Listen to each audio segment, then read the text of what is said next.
Thank you.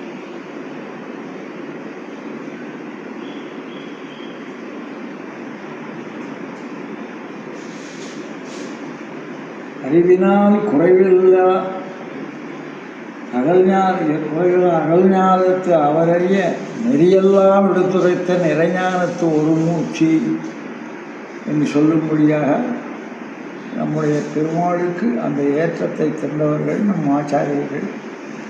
அந்த நம்ம ஆச்சாரியர்களுக்கு என்ன ஒரு விசேஷம்னு கேட்டால், ஆழ்வார்களை கண்டுபிடிச்சி தமிழ்நாட்டுக்கு மீண்டும் எப்படி வாழ வேண்டும் என்பதை தெளிவாக்கினார்கள். அதில் தலை நின்றவர் யாருன்னா, என்ன ஒரு நூற்றாண்டும் என்று சொல்லும்படியாக தம் பெயர் வழங்கும்படியாக தன்னுடைய பெயர் வழங்கும்படியாக இருந்தவர் மணவாள மாமனிகள் கொடுத்துட்றோம். அப்படி இன்னும் ஒரு நூற்றாண்டுகளும் சொல்லும்படியாக என்ன பண்ணினார்னு கேட்டாக்கா, அவர் எல்லா எம்பெருமான் நமக்காக அர்ச்சாமூர்த்தியாக எழுந்திருக்கிற ஸ்தலங்கள் அத்தனையும் இணைக்கும்படியாக ஒரு பெரிய இயக்கத்தையே ஏற்படுத்தினவர் அவர் தான்.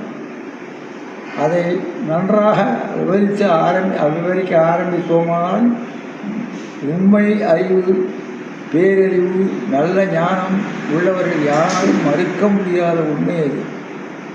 அதனால் அப்படிப்பட்டவருக்கு ஒரு நல்ல பல்லாண்டு பாடும் பாக்கியம் பெறும்படியாக அடியனை பொழுது வைத்து 2 வார்த்தை சொல்ல வேண்டும், மங்களாசாசனம் பண்ண வேண்டும் என்று சொல்வதெல்லாம் சின்ன விஷயம்.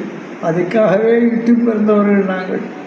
அதனால் கோயிலில்லா ஊரில் குடியிருக்க வேண்டாம் என்று மக்களெல்லாம் எங்களை ஏற்றி போற்றி போகும்படியாக அந்த வழியை வகுத்து கொடுத்தவர். பல்லாண்டு வாழ்க பல்லாண்டு வாழ்கன்னு எடுத்ததெல்லாம் பல்லாண்டுகள் கோஷ்டிக்கும் பெருமையை சேர்த்து வைத்தவர் மணவாள மாமனியை தவிர நாளைக்கும் சரி வீதியிலே, பெரும் சாலையிலே, பெரும் சோலையிலே எங்கும் ஒலிக்கக்கூடிய ஒரு வைஷ்ணவ சித்தாந்தம் அவருடைய வாக்கினால்தான் நீடித்து நிலைத்து சிறப்போடு விளங்குகிறது என்று சொன்னால் உண்மையே இல்லை.